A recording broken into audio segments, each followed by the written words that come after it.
ওটা আমি গরিব মানুষ, আমি তো জানি না এই মামলাটা উঠেছে, আমার কাছে ব্রিফ রয়েছে, আমার কাছে নো অবজেকশন আমার রয়েছে। ক্ষমতা থাকলে আমি তো আপনার যতগুলো আপনি চেয়েছেন আপনার মামলা এনে দিয়েছি, মামলা ওপরে এনে দিয়েছি যাতে শোনা হয়। আপনি দুদিন ধরে দুই ঘুরছেন, চার আমি তো জানি না মামলাটা আছে সেটা আমি কিছু করতে পারবো না। আমার হাতে সব ক্ষমতা আছে, আমার হাতে আমি ক্ষমতা আমি থাকলে স্যার আমি যে করে দিতাম। আমার কোন অ্যাডভোকেট জানিয়েছে সেটাও আমি জানি না। আমি বার অ্যাসোসিয়েশনকে জানালাম যে আমার কাছে ফাইল রয়েছে, আমার কাছে সবকিছু আমার কাছে রয়েছে, লিগাল এসে নো অবজেকশনটা আমার কাছে রয়েছে। কে একজন Lordship, item number 18, I'm praying for not today, Lordship. Who's for the petitioner? মানে আমি পিটিশনার। হ্যাঁ। আমি একটু আগে বলিনি কথা, মানে কেসটা সম্বন্ধে একটু বলিনি, তারপরে একটা চেক বলি। মানে এই কেসটা প্রথমে আমাদের লিগাল এর উকিল ফাইল করেছিলেন।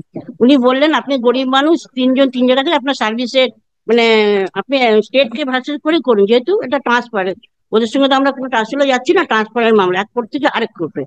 তখন আমি তখন ওনার কথা মেনলাম, ঠিক আছে তাই করে দিন। আচ্ছা, তাই করে দেওয়ার পরে মামলাটা ফাইল হয়ে গেল, কপি সার্ভিসও হয়ে গেল। ওই লিগাল উকিল কপি সার্ভিসে অর্ডার করলেন, কপি সার্ভিস হয়ে গেল। তারপর থেকে লিগাল উকিল মামলাটা ফেলে রেখেছে, এদিকে আমার লোয়ার করতে এগিয়ে যাচ্ছে। হ্যাঁ, মাসে মাসে ডেট ফেলছে। আপনি কেন ট্রান্সফার চাইছেন? আমি কেন ট্রান্সফার চাইছি, মামলা এক কোর্ট, আমি মানে কোর্টে ঢুকতে পারছি না, ওই কোর্টে মানে এমন টর্চার করছে। আসামিরা আমাকে রাস্তা থেকে ঠেট দিচ্ছে, মারধর করছে। আমার কি স্বামী, সেকশনে মামলা? আমার 73 বছর, আমি সব ইনজুরি আপনাকে দেখাবো। এবং যে ক্রাইম ওয়ানটা আপনি একটু কাইন্ডলি দেখে নেবেন। ক্রাইম ওয়ানে আমি সাক্ষী, সে 11 সাল থেকে আমার স্বামীকে একবার মারধর করলো, জিডি করা আছে, আপনি দেখে নেবেন অ্যানেক্সার। আমি অ্যানেক্সার বলছিলাম, অ্যানেক্সার P1-এ আছে আপনার, আমার স্বামী মারধর খেয়েছে, উনি জিডি করেছেন ব্যারাকপুর থানায়। আচ্ছা,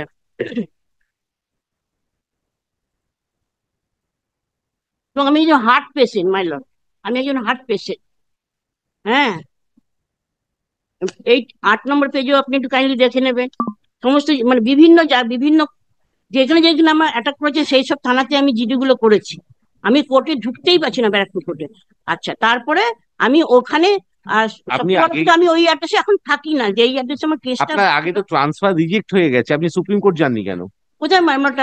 আপনার রিজেক্ট হয়ে গেছে 2/4/2024, আপনার রিজেক্ট হয়ে গেছে, আপনি আবার মামলা সেটা করবেন? তো আমি মাইলট আমি জানি না তো মাইলট। আমি শুনুন দু চার, আমি তো একটু আমাকে বলতে দিই। আমি পার্টিনেন্ট হলে আমি শুনবো, আমার কোনো অসুবিধা নেই। না না মাইলট, আমি একটা বল সিঙ্গেল দু বেঞ্চ। চারে তো আমি তো ইন পার্সন, আমাকে তো কেউ জানাইনি, আদার স্টেটও জানায়নি, আদার্স পার্টিকে তো আমি অ্যাড করিনি। 2-4-এ যখন ওটা তুলেছে, আমি তো আমি জানি না ম্যাডাম, আমার কোন অ্যাডভোকেট জানিয়েছে সেটাও আমি জানি না।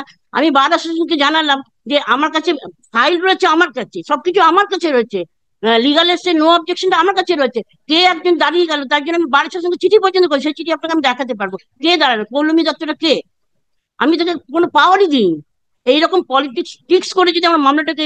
শুনুন, হুম, মাইলট বলুন। আপনি এরপরে এই যে 2/4/2024 অর্ডার পর আপনাকে সুপ্রিম কোর্টে যেতে হবে। মাইলট আমি আমি করতে আমি পারবো তো না। দাদা, আমি তো মামলাটা আমি দাঁড়াতেই তো পারলাম না, আমি তো জানতে এটা পারবো না।